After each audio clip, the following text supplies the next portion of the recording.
Viewers, എല്ലാവർക്കും ദിജോസ് വേൾഡിൻ്റെ പുതിയൊരു വീഡിയോയിലേക്ക് സ്വാഗതം. ഇന്നത്തെ വീഡിയോയിൽ സംസാരിക്കുന്നത് ഇംപ്ലാന്റേഷൻ സക്സസ്ഫുൾ ആയിക്കഴിഞ്ഞാൽ മെജോറിറ്റി ആളുകൾക്കും ഉണ്ടാകുന്ന 2 പ്രഗ്നൻസി ലക്ഷണത്തിനെ പറ്റിയിട്ടാണ് കേട്ടോ. 2 പ്രഗ്നൻസി ടൈപ്പിൽ നമുക്കുണ്ടാകുന്ന വേദനയെ പറ്റിയിട്ടാണ് ഇന്നത്തെ വീഡിയോയിൽ സംസാരിക്കുന്നത്. അപ്പോൾ അതെന്തൊക്കെയാണെന്ന് നമുക്ക് നോക്കാം. വീഡിയോ നമുക്ക് സ്റ്റാർട്ട് ചെയ്യാം. ഒരു സ്ത്രീക്ക് ഫസ്റ്റ് പ്രഗ്നൻസിയിൽ ഉണ്ടാകുന്ന ലക്ഷണമായിരിക്കില്ല സെക്കൻഡ് പ്രഗ്നൻസിയിൽ ഉണ്ടാകുന്നത് കേട്ടോ.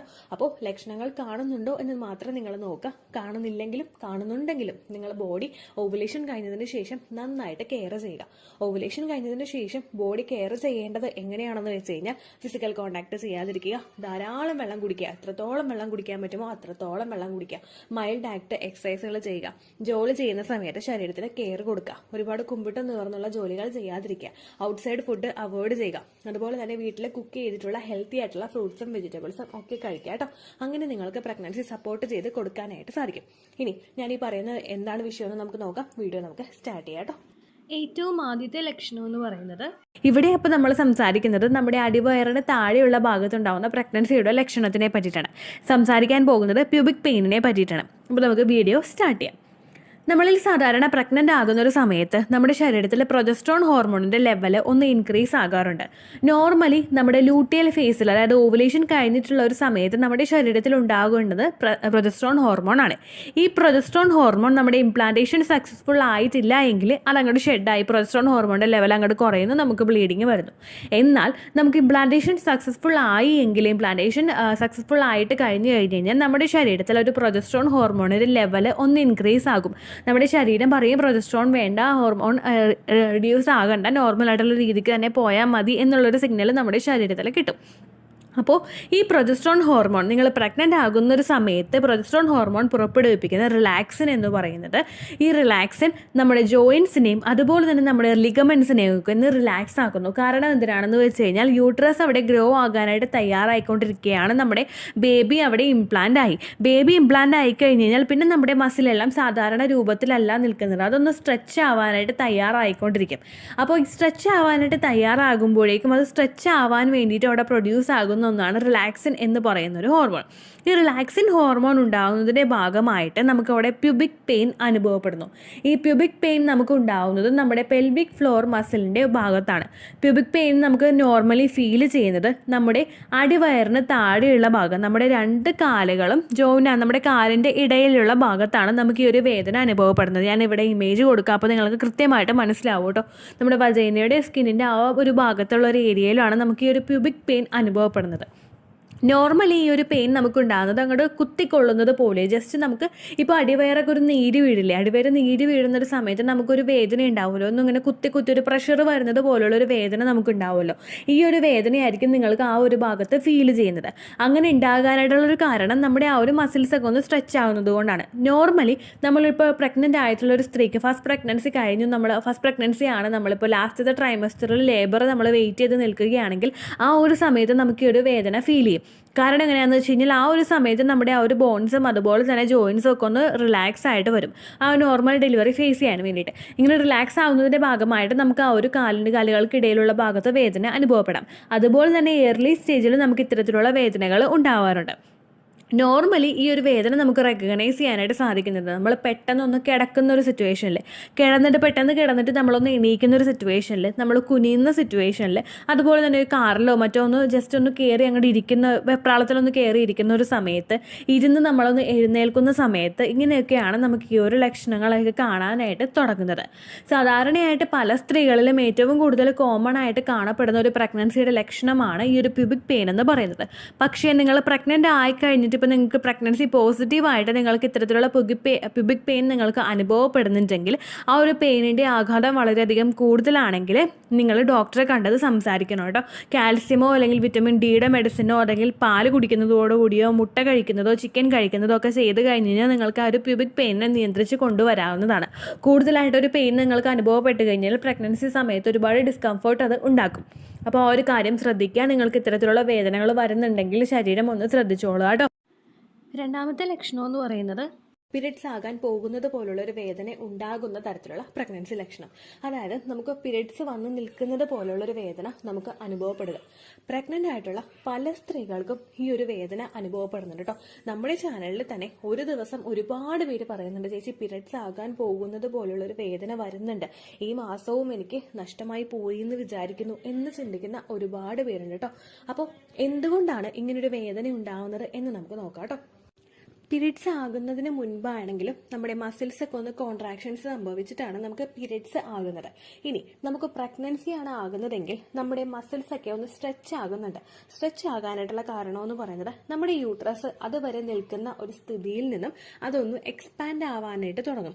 ഇംപ്ലാന്റേഷൻ നടക്കുന്ന സമയത്തും നമുക്ക് ഇതുപോലുള്ള ക്രാംസ് അനുഭവപ്പെടും. കാരണം നമ്മുടെ ആ ഇംപ്ലാന്റേഷൻ നടക്കുന്ന എൻഡോമെട്രിയൽ ലൈനിങ്ങിൽ നിന്ന് ഒരു പൊസിഷൻ ഉണ്ടാക്കിയിട്ടാണ് നമ്മുടെ ആ ഫെർട്ടിലൈസ്ഡ് എഗ് അവിടെ അറ്റാച്ച് ആവുന്നത്. ഇങ്ങനെ അങ്ങോട്ട് പോകുമ്പോഴേക്കും നമുക്ക് അവിടെ ചെറുതായിട്ട് വേദന ഉണ്ടാക്കും. അതുപോലെ തന്നെ നമുക്ക് പീരിയഡ്സ് അടുക്കുന്ന സമയം എന്ന് പറയുന്നത് നമ്മുടെ അണ്ടം അല്ലെ ഫെർട്ടിലൈസ്ഡ് ആയിട്ടുള്ള എഗ് ഒന്ന് ഗ്രോ ആയി തുടങ്ങുന്ന സമയമാണ്.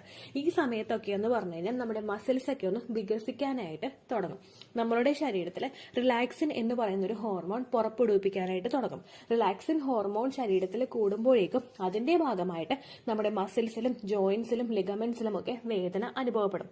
ഇതൊന്നിങ്ങനെ എക്സ്പാൻഡ് ആയി വന്നു കഴിഞ്ഞാൽ മാത്രമേ നമുക്ക് ആ ഒരു എംബ്രിയോയ്ക്ക് അവിടെ വളരാനായിട്ട് സാധിക്കുകയുള്ളൂ.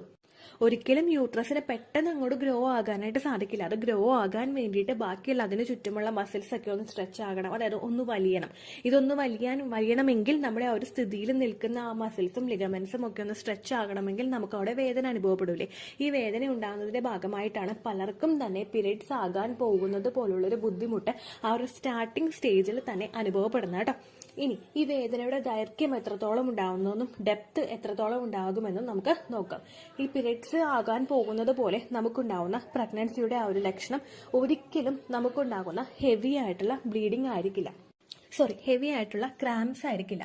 നമുക്ക് പീരിയഡ്സിന്റെ ആ ഒരു ചെറിയൊരു ബ്ലീഡിംഗ് തുടങ്ങുന്ന ഒരു സമയം ഉണ്ടാവുമല്ലോ. ഈ ബ്ലീഡിംഗ് തുടങ്ങുന്ന സമയത്ത് നമുക്കുണ്ടാകുന്ന വളരെ ചെറിയൊരു വേദനയായിരിക്കും പ്രഗ്നൻസി ആവുന്ന സമയത്ത് ഒരു സ്ത്രീക്ക് ഉണ്ടാവുന്നത്. അതല്ലാതെ നമുക്ക് പീരിയഡ്സിന്റെ സെക്കൻഡ് ഡേയോ അല്ലെങ്കിൽ ഓവർ ബ്ലീഡിംഗ് ഉണ്ടാകുന്ന ദിവസമോ അനുഭവപ്പെടുന്ന തരത്തിലുള്ള സഹിക്കാൻ പറ്റാത്ത തരത്തിലുള്ള ഒരു വേദനയായിരിക്കില്ല പ്രഗ്നൻസി ആകുന്ന ഒരു സ്ത്രീക്ക് സ്റ്റാർട്ടിങ്ങിൽ തന്നെ ഉണ്ടാകുന്നത് കേട്ടോ. അത് നിങ്ങൾ ഏറ്റവും ആദ്യം തന്നെ മനസ്സിലാക്കുക. രണ്ടാമതായിട്ട് പീരിയഡ്സിന്റെ ബ്ലഡ് എവിടെയോ വന്ന് കെട്ടി നിൽക്കുന്നത് പോലുള്ളൊരു ബുദ്ധിമുട്ടും ഇറിറ്റേഷനും ഒക്കെ ആയിരിക്കും എപ്പോഴും പ്രഗ്നന്റ് ആകുന്ന ഒരു സ്ത്രീക്ക് സ്റ്റാർട്ടിംഗ് സ്റ്റേജിൽ തന്നെ ഉണ്ടാവുന്നത് കേട്ടോ. എൻ്റെ ആദ്യത്തെ പ്രഗ്നൻസിയുടെ സമയത്ത് എനിക്ക് ഏറ്റവും കൂടുതൽ ഉണ്ടായ ഒരു ബുദ്ധിമുട്ടായിരുന്നു കേട്ടോ. കാരണം എനിക്കറിയില്ല ഈ ഒരു വേദന എനിക്ക് വരുന്നത് പ്രഗ്നന്റ് ആയതുകൊണ്ടാണെന്ന്. കാരണം അതിനെപ്പറ്റി ഒരു നോളജും ആ സമയത്തില്ല. പീരിയഡ്സിന്റെ ബ്ലഡ് എവിടെയോ വന്ന് കെട്ടി നിൽക്കുകയാണ്, അത് ഇങ്ങോട്ട് പുറത്തേക്ക് വരുന്നില്ല. ഞാൻ അനീമിക് ആയതുകൊണ്ടാണോ എന്നൊക്കെ എനിക്ക് ഭയങ്കര ടെൻഷൻ ഉണ്ടായിരുന്നു. അങ്ങനെയുള്ള ഒരു സിംറ്റംസ് പലർക്കും ആ ഒരു പ്രഗ്നൻസി സമയത്ത് സ്റ്റാർട്ടിംഗ് സ്റ്റേജിൽ തന്നെ ഉണ്ടാവാറുണ്ട് കേട്ടോ. ഈ ഒരു സമയത്ത് പലരും ചെയ്തു വെക്കുന്ന മറ്റൊരു ബ്ലണ്ടർ ഉണ്ട് കേട്ടോ. കാരണം പീരിയഡ്സ് ആകാൻ പോകുന്നത് പോലുള്ളൊരു വേദന വരുമ്പോഴേക്കും പലരും ഫെഡപ്പായി പോവുകയാണ്. മുഖത്ത് കുരുക്കൾ വരുമ്പോൾ അത് പ്രഗ്നൻസി അല്ല പീരിയഡ്സ് ആണ് എന്ന് തെറ്റിദ്ധരിക്കുന്നവരുണ്ട്. അങ്ങനെ ഒരുപാട് ലക്ഷണങ്ങൾ പീരിയഡ്സ് ആകാൻ പോകുന്നത് പോലുള്ള ഒരു വേദനയും കൂടി വന്നു കഴിഞ്ഞാൽ ഒരുപാട് പേര് ചിന്തിക്കും ഈ ഒരു മാസവും കൂടി നഷ്ടമായി പോയി എന്ന് തന്നെ ചിന്തിക്കും. അങ്ങനെ ചിന്തിക്കുന്നവര് പലരും ചെയ്ത് വെക്കുന്ന ഒരു മിസ്റ്റേക്കാണ് പീരിയഡ്സ് ഇൻഡ്യൂസ് ചെയ്യാൻ വേണ്ടിയിട്ടുള്ള കാര്യങ്ങൾ ചെയ്യുന്നത്. പീരിയഡ്സ് ഇൻഡ്യൂസ് ചെയ്യാൻ വേണ്ടിയിട്ട് ഇഞ്ചി വെള്ളമോ അല്ലെങ്കിൽ പീരിയഡ്സ് ഇൻഡ്യൂസ് ചെയ്യാൻ വേണ്ടിയിട്ട് അങ്ങനെ സപ്പോർട്ട് ചെയ്യുന്ന എക്സസൈസുകൾ ചെയ്യുകയോ അല്ലെങ്കിൽ ഫിസിക്കൽ കോണ്ടാക്ട് ചെയ്യുകയോ ഒക്കെ ചെയ്യുന്ന ഒരുപാട് പേരുണ്ട് കേട്ടോ. ഒരിക്കലും നിങ്ങൾ അങ്ങനെ ഒരു മിസ്റ്റേക്ക് ചെയ്യാനായിട്ട് പാടില്ല. കാരണം ഫെർട്ടിലിറ്റി ട്രീറ്റ്മെന്റുകൾ എടുക്കുന്ന ഒരാളെ സംബന്ധിച്ചിടത്തോളം അവർ ഈസി ആയിട്ട് പ്രഗ്നന്റ് ആകുന്നില്ലെങ്കിൽ അവർ പ്രഗ്നന്റ് ആകാനായിട്ട് തടസ്സമുണ്ടാക്കുന്ന എന്തെങ്കിലും ഒരു പ്രശ്നം നിങ്ങളുടെ ശരീരത്തിലുണ്ട് എന്നുള്ള കാര്യം നിങ്ങൾ ആദ്യം തന്നെ മനസ്സിലാക്കണം. ആ സമയത്ത് പീരിയഡ്സിന്റെ വേദന ലൈറ്റ് ആയിട്ടൊന്ന് വന്നു കഴിഞ്ഞാൽ പീരിയഡ്സ് ഇൻഡ്യൂസ് ചെയ്യാൻ വേണ്ടിയിട്ടുള്ള അതായത് നാച്ചുറലി പീരിയഡ്സ് വരുത്താൻ വേണ്ടിയിട്ടുള്ള കാര്യങ്ങളോ എക്സസൈസുകളോ ഒക്കെ നിങ്ങൾ ചെയ്ത് കഴിഞ്ഞാൽ ഉടനെ തന്നെ നിങ്ങൾക്ക് പീരിയഡ്സ് വരുന്നതിന് അത് കാരണമാകും. അതുകൊണ്ട് ഒരിക്കലും ആ ഒരു ബ്ലണ്ടർ നിങ്ങൾ ചെയ്യാനായിട്ട് പാടില്ല. മുഖത്ത് കുരുക്കൾ വരുന്നതോ അല്ലെങ്കിൽ പീരിയഡ്സ് ആകാൻ പോകുന്നത് പോലെ വേദന വരുന്നതോ ഒരിക്കലും നിങ്ങളുടെ പീരിയഡ്സ് ആണ് വരാൻ പോകുന്നത് എന്നതിന്റെ ഒരു സൈൻ അല്ല. മുഖത്ത് കുരുക്കൾ ഉണ്ടായിട്ടും പീരിയഡ്സ് വരാൻ പോകുന്നത് പോലുള്ള വേദന ഉണ്ടായിട്ടും പ്രഗ്നന്റ് ആകുന്ന ഒരുപാട് പേരുണ്ട്. അതുപോലെ തന്നെ ബ്രസ്റ്റിന് പെയിൻ പീരിയഡ്സ് ആകാൻ പോകുന്നതിനുണ്ടായിട്ടും അത് ആ ഒരു ലക്ഷണം വെച്ചിട്ട് പ്രഗ്നന്റ് ആകുന്നതുമായിട്ടുള്ള ഒരുപാട് പേരുണ്ട് കേട്ടോ. അപ്പൊ അതുകൊണ്ട് നിങ്ങൾക്ക് ആ ഒരു അസംഷൻ വെച്ചിട്ട് പീരിയഡ്സ് ആണ് വരുന്നത് എന്ന് കൺക്ലൂഡ് ചെയ്യാനായിട്ട് സാധിക്കില്ല. ഇൻ കേസ് നമുക്ക് പീരിയഡ്സിന്റെ ദിവസം ബ്ലീഡിങ് വരുന്നുണ്ടെങ്കിലും നിങ്ങൾ മസ്റ്റായിട്ട് ശ്രദ്ധിക്കേണ്ട ഒരു കാര്യമുണ്ട്. നിങ്ങൾക്ക് എക്സസ് ആയിട്ടുള്ള, അതായത് പീരിയഡ്സിന് പോകുന്നത് പോലെയുള്ള ബ്ലീഡിംഗ് ഉണ്ടോ എന്നുള്ള കാര്യം നിങ്ങൾ മസ്റ്റായിട്ട് ശ്രദ്ധിക്കണം. ഒരുപാട് പേര് ചാനലിൽ പറയുന്നുണ്ട്, ചേച്ചി പീരിയഡ്സ് ആകുന്ന ദിവസം ലൈറ്റ് ആയിട്ട് മാത്രമേ സ്പോട്ടിംഗ് ഉണ്ടായിട്ടുള്ളൂ, അതിനുശേഷം ആ സിംറ്റംസ് ഒക്കെ കണ്ടിട്ട് പ്രഗ്നൻസി ടെസ്റ്റ് ചെയ്ത് നോക്കിയപ്പോഴേക്കും പോസിറ്റീവ് റിസൾട്ട് കിട്ടി എന്നുള്ള കാര്യം. അപ്പൊ അതുകൊണ്ട് തന്നെ എക്സസ് ആയിട്ട് ബ്ലീഡിംഗ് വരുന്നുണ്ടോ, പീരിയഡ്സ് പോലെ ബ്ലീഡിംഗ് വരുന്നുണ്ടോ എന്നുള്ള കാര്യമാണ് നിങ്ങൾ എല്ലാവരും ശ്രദ്ധിക്കേണ്ടത് കേട്ടോ.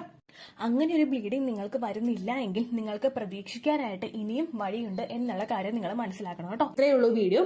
യൂസ്ഫുൾ ആയി കാണുമെന്ന് വിശ്വസിക്കുന്നു. യൂസ്ഫുൾ ആവുന്നുണ്ടെങ്കിൽ ലൈക്ക് ചെയ്യുക, ഫ്രണ്ട്സിനൊക്കെ ഷെയർ ചെയ്ത് കൊടുക്കുക കേട്ടോ. എന്തെങ്കിലും സംശയം ഉണ്ടെങ്കിൽ നിങ്ങൾ കമന്റ്സിൽ ചോദിക്കുക. പണ്ടത്തെ വീഡിയോയ്ക്ക് കമന്റ്സ് ഇടുന്നവർക്ക് റിപ്ലൈ ലഭിക്കുന്നില്ലെങ്കിൽ ലേറ്റസ്റ്റ് ആയിട്ട് ഞാൻ ഏത് വീഡിയോ ആണോ അപ്ലോഡ് ചെയ്യുന്നത് അതിന് താഴെ കമന്റ് ഒന്ന് കോപ്പി പേസ്റ്റ് ചെയ്യാനായിട്ട് ശ്രദ്ധിക്കുക കേട്ടോ.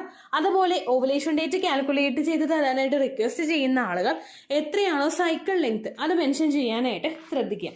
സൈക്കിൾ ലെങ്ത് എന്നതുകൊണ്ട് ഉദ്ദേശിച്ചത് ഓരോ മാസവും എത്ര ദിവസം കൂടുമ്പോഴാണോ ബ്ലീഡിങ് വരുന്നത് അതാണ് സൈക്കിൾ ലെങ്ത്.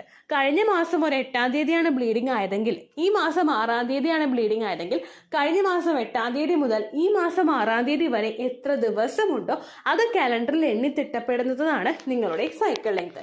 സൈക്കിൾ ലെങ്ത് നമ്മൾ കൃത്യമായിട്ട് കാൽക്കുലേറ്റ് ചെയ്യുകയാണെങ്കിൽ ഓവുലേഷൻ ഡേറ്റ് എളുപ്പത്തിൽ കണ്ടുപിടിക്കാൻ വേണ്ടിയിട്ട് ഒരുപാട് ആപ്ലിക്കേഷൻസും ഒരുപാട് ഓൺലൈൻ ആയിട്ടുള്ള വെബ്സൈറ്റുകളും ഇന്ന് നമുക്ക് അവൈലബിൾ ആണ്. പ്ലേ സ്റ്റോറിൽ പോയിട്ട് ഓൺലൈൻ ഓവുലേഷൻ ട്രാക്കർ എന്ന് ടൈപ്പ് ചെയ്ത് കഴിഞ്ഞാൽ നിങ്ങൾക്ക് അതുമായിട്ട് ബന്ധപ്പെട്ടിട്ടുള്ള ആപ്ലിക്കേഷൻസ് കിട്ടും.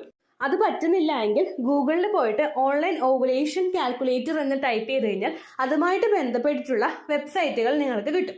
അതിൽ നിങ്ങളുടെ ലാസ്റ്റ് മന്തിലെ മെൻസ്ട്രേഷന്റെ ഡേറ്റും ഒപ്പം ഞാൻ ഈ പറഞ്ഞ രീതിക്ക് നിങ്ങൾ കാൽക്കുലേറ്റ് ചെയ്യുന്ന സൈക്കിൾ ലെങ്ത്തും എൻ്റർ ചെയ്ത് കൊടുക്കുകയാണെങ്കിൽ നിങ്ങൾക്ക് കൃത്യമായിട്ട് ഓവുലേഷൻ ഡേറ്റ് കണ്ടുപിടിക്കാനായിട്ട് സാധിക്കും. ഫെർട്ടൈൽ ടൈം പീരീഡും നിങ്ങൾക്ക് കിട്ടും. അതായത് എത്ര ദിവസം മുതൽ കോണ്ടാക്ട് ചെയ്ത് തുടങ്ങിക്കഴിഞ്ഞാൽ നിങ്ങൾ പ്രഗ്നന്റ് ആകും എന്നുള്ളൊരു ഡേറ്റും നിങ്ങൾക്ക് പ്രോപ്പറായിട്ട് കിട്ടും കേട്ടോ. ഇത് കാൽക്കുലേറ്റ് ചെയ്യുന്ന സമയത്ത്, സൈക്കിൾ ലെങ്ത് കാൽക്കുലേറ്റ് ചെയ്യുന്ന സമയത്ത് നിങ്ങളുടെ ആ ഒരു കലണ്ടറിൽ നോക്കി തന്നെ നിങ്ങൾ കാൽക്കുലേറ്റ് ചെയ്യുക. പല മാസങ്ങളിലും 30-31 ദിവസമുണ്ട്, അതുകൊണ്ടാണ് അങ്ങനെ പറഞ്ഞത്. ഒപ്പം നിങ്ങൾക്ക് ബ്ലീഡിംഗ് തുടങ്ങിയ ദിവസത്തിന് വേണം നിങ്ങൾ ഡേ 1 ആയിട്ട് എടുക്കാൻ വേണ്ടിയിട്ട്. സ്പോട്ടിംഗ് തുടങ്ങിയ ദിവസത്തിനെ, അതായത് ചെറുതായിട്ട് ഡിസ്ചാർജ് പോയി തുടങ്ങിയ ദിവസത്തിനെ നിങ്ങൾ കൺസിഡർ ചെയ്യേണ്ട ആവശ്യം ഇല്ല കേട്ടോ. അപ്പോൾ ഇത്രയേ ഉള്ളൂ വീഡിയോ. അടുത്തൊരു വീഡിയോ ആയിട്ട് നമുക്ക് വീണ്ടും കാണാം. ബൈ.